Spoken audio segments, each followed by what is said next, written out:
السلام عليكم، ازيكم عاملين ايه؟ النهارده هعمل معاكم صينيه جلاش باللحمه المفرومه بتركية كده جديده. فان شاء الله هتطلع معاكم الصينيه دي حلوه لو جربتوها. اول حاجه عندي في الكبه بصل وفلفل وجزر، بشرتهم كويس. بعد كده هنزل في الحله بشويه زيت ومكعبين زبده، وهنزل عليهم بالخضار اللي احنا فرمناه. هحط لهم معلقه ملح علشان الخضار يدبل معايا بسرعة.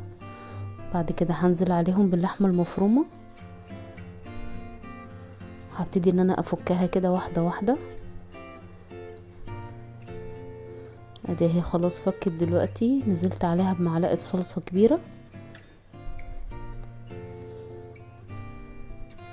وهنا حطيت معلقة سكر عشان حموضة الطماطم. والبهارات هنا عندي بصل بودرة وتوم بودرة وبابريكا وملح وفلفل وكزبرة وكمون. ونزلت عليهم هنا بالصلصة. هنا بقى التركاية، الصلصة ودت طعم الصينية في حتة تانية خالص.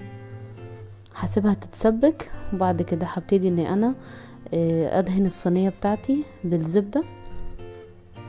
هنا انا جايبة زبدة وزيت مع بعض ومسيحاهم. دهنت الصينية الاول، وهبتدي ان انا احط يعني 2 من الجلاش، ورقتين، وادهن بالخليط بتاع الزبدة.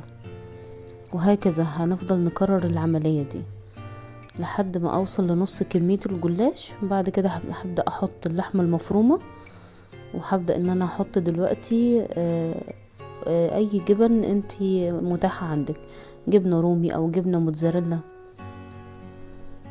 الخطوة دي اختيارية طبعا. وبعد كده ببتدي ان انا اكمل بقية الجلاش بنفس الخطوات بالظبط، ورقتين واحط زبدة، وورقتين واحط زبدة. بعد كده خلاص في الاخر بقى ببتدي ان انا اقطعها قبل ما تدهن ولا قبل ما اي حاجة. لازم ان احنا نقطعها الاول. بعد كده هحط اللبن، لاني لو حطيت الزبدة الاول الصينية مش هتتشرب الزبدة كويس. اخر حاجة على الوش كده بديها دهنة زبدة. بس هي خلاص جاهزة دلوقتي تدخل معانا الفرن. ما خدتش نص ساعة وتفتحي عليها الشواية وهتبتدي تحمر معاكي.